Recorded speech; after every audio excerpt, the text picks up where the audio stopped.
یہ ٹھیک کہہ رہا ہے، والٹر نے اپنی بیوی سے کہا۔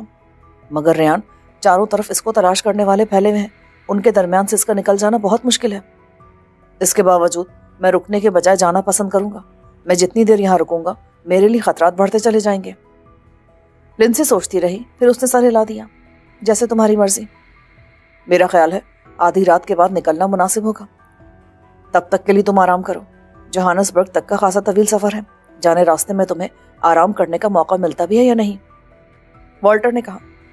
لیکن پہلے کچھ کھا لو، تم نے ناشتہ بھی معمولی سا کیا تھا، لنسی نے محبت سے کہا۔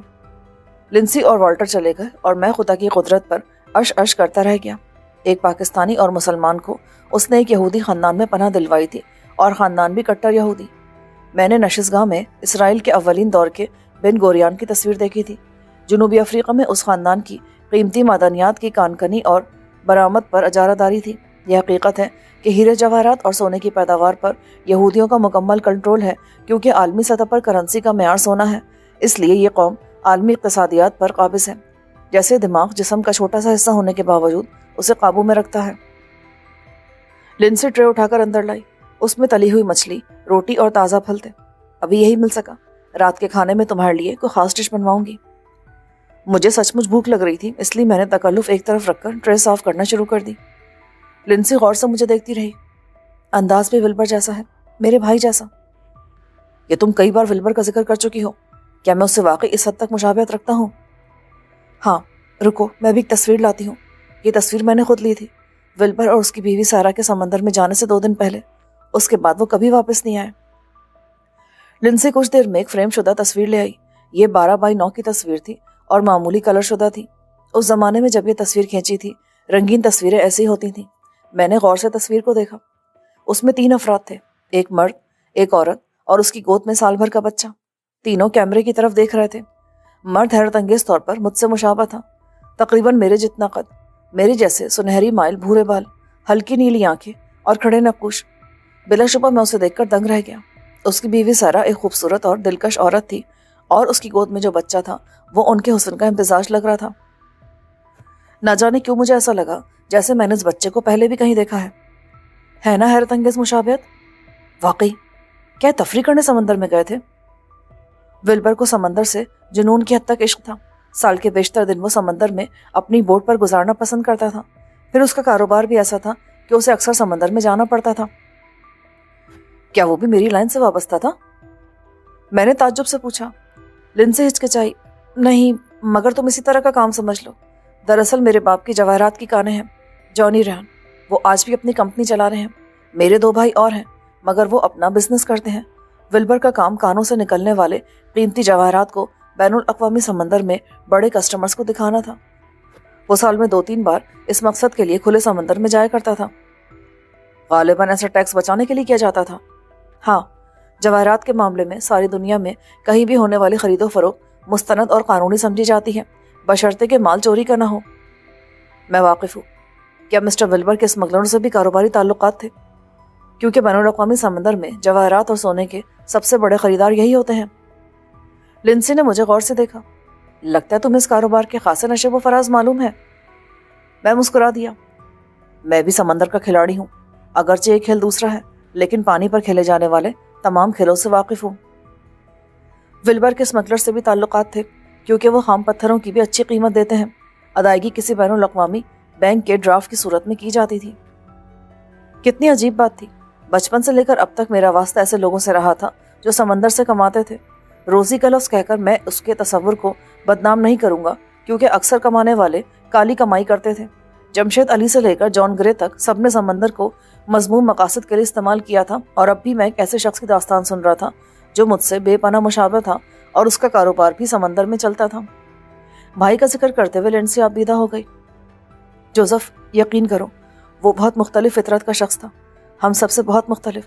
شاید تمہیں سن کر تعجب ہو کہ اس کا بہترین دوست ایک مسلمان تھا، ایک مسلمان اور یہودی کا بہترین دوست۔ کتنے تعجب کی بات ہے نا؟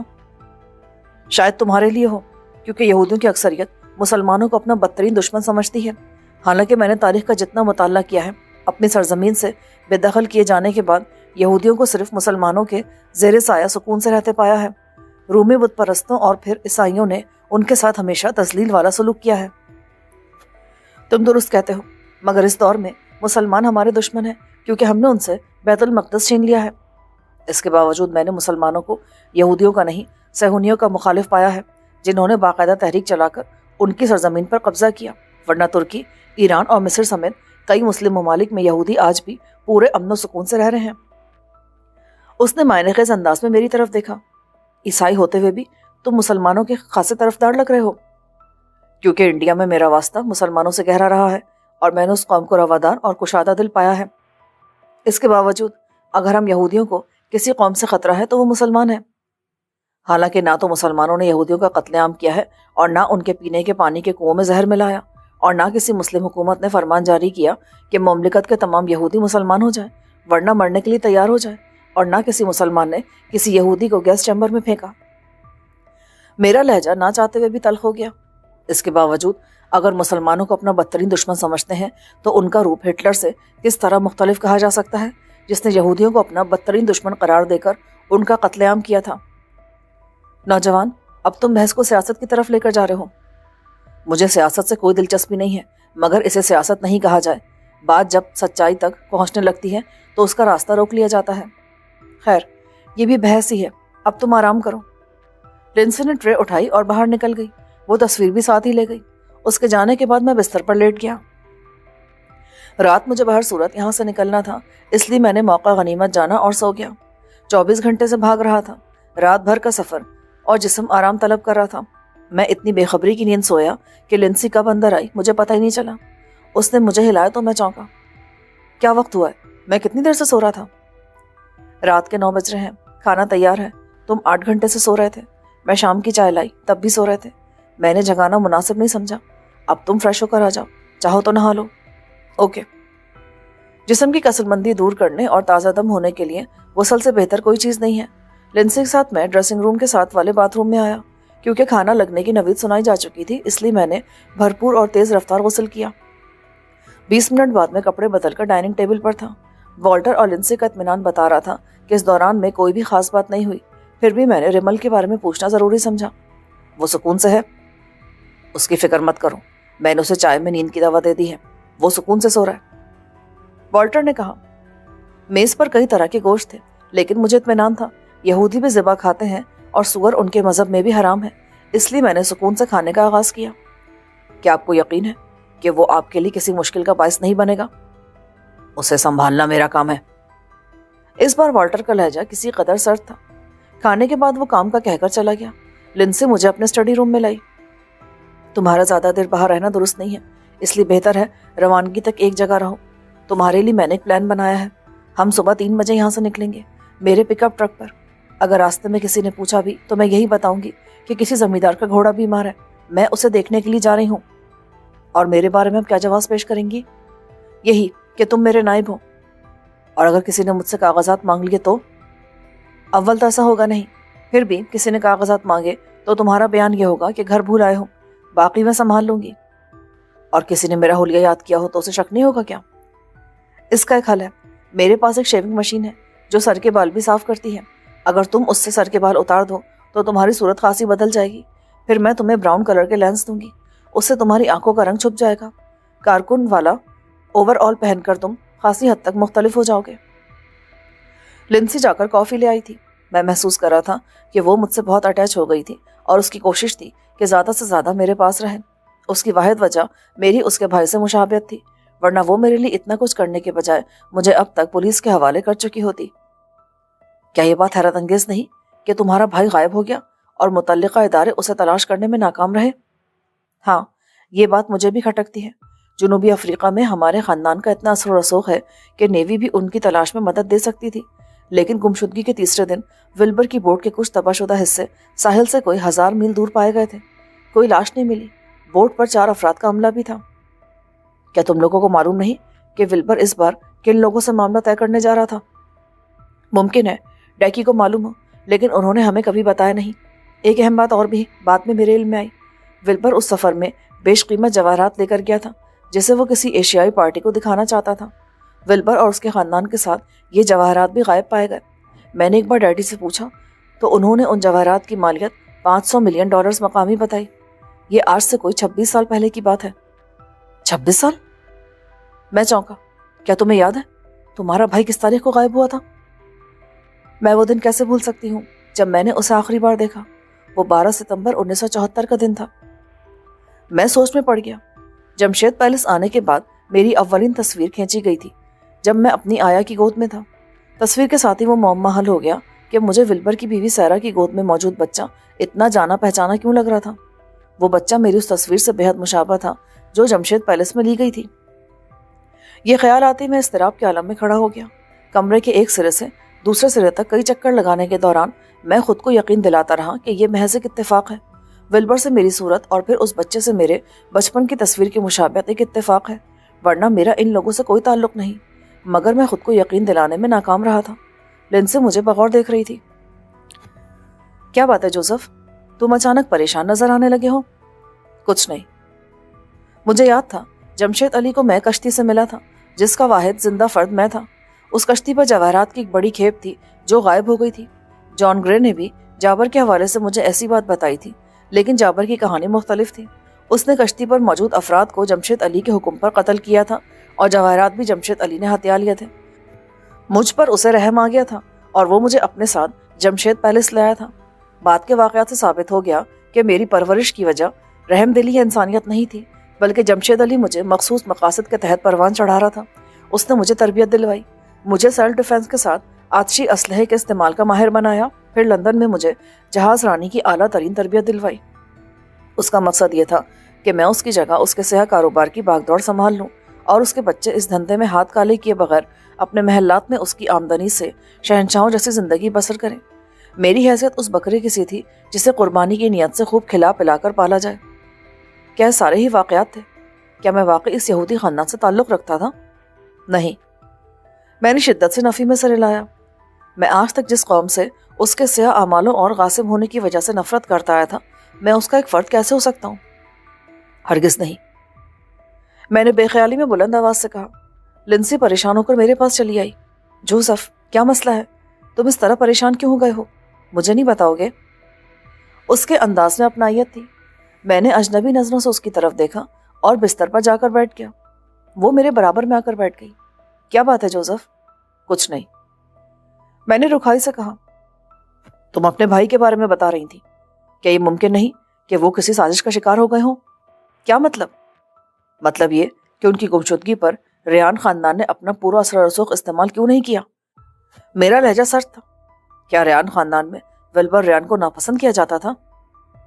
وہ ہچکچائی۔ یہ سچ ہے کیونکہ وہ باقی خاندان والوں سے خاصا مختلف تھا۔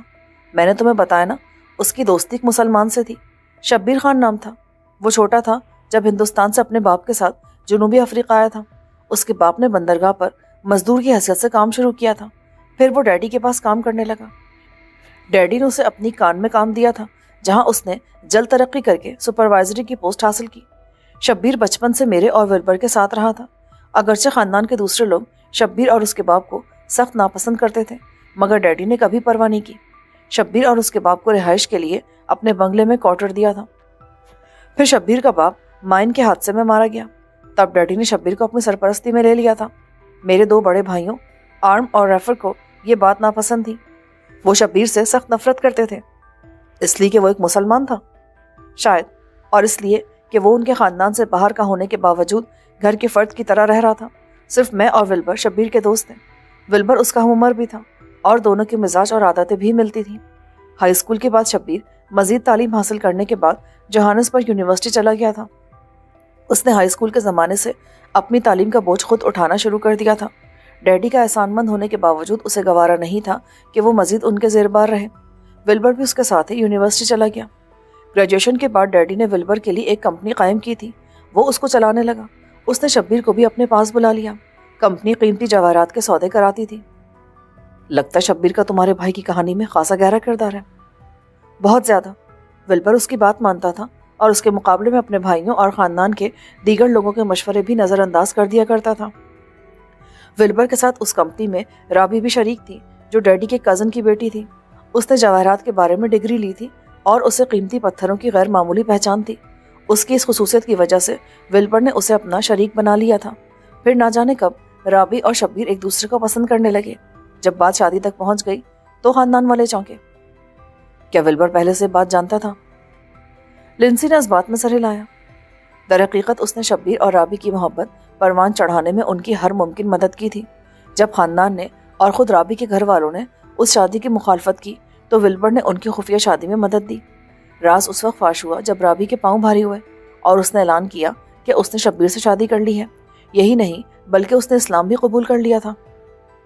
میں سوچ سکتا ہوں کہ اس اعلان سے ریان خاندان میں کیا قیامت اٹھی ہوگی۔ اس سے بھی زیادہ وہ لوگ شبیر اور رابی کے خون کے پیاسے ہو گئے تھے۔ مجبوراً انہیں جان بچانے کے لیے روپوش ہونا پڑا۔ تقریباً ہر ایک کو شبہ تھا کہ ان کے فرار میں ولبر کا ہاتھ ہے، ورنہ ان کے ذاتی وسائل ایسے نہیں تھے کہ وہ ریان خاندان سے چھپ سکتے۔ انہوں نے جہاں تک ہو سکا فرار ہونے والوں کو تلاش کیا تھا۔ یہ تم مجھے ولبر کی کہانی سنا رہی ہو یا شبیر کی؟ اس کہانی میں شبیر کا کردار بہت اہم ہے۔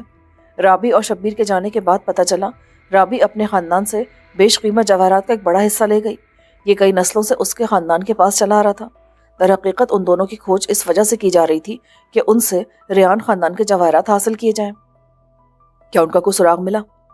نہیں، کم سے کم انہیں نہیں ملا جو ان کے خون کے پیاسے ہو رہے تھے۔ پھر ولبر اپنے بزنس میں لگ گیا اور ریان خاندان کا یہ زخم بھی بظاہر مندمل ہو گیا۔ پھر ولبر نے سارا سے شادی کی۔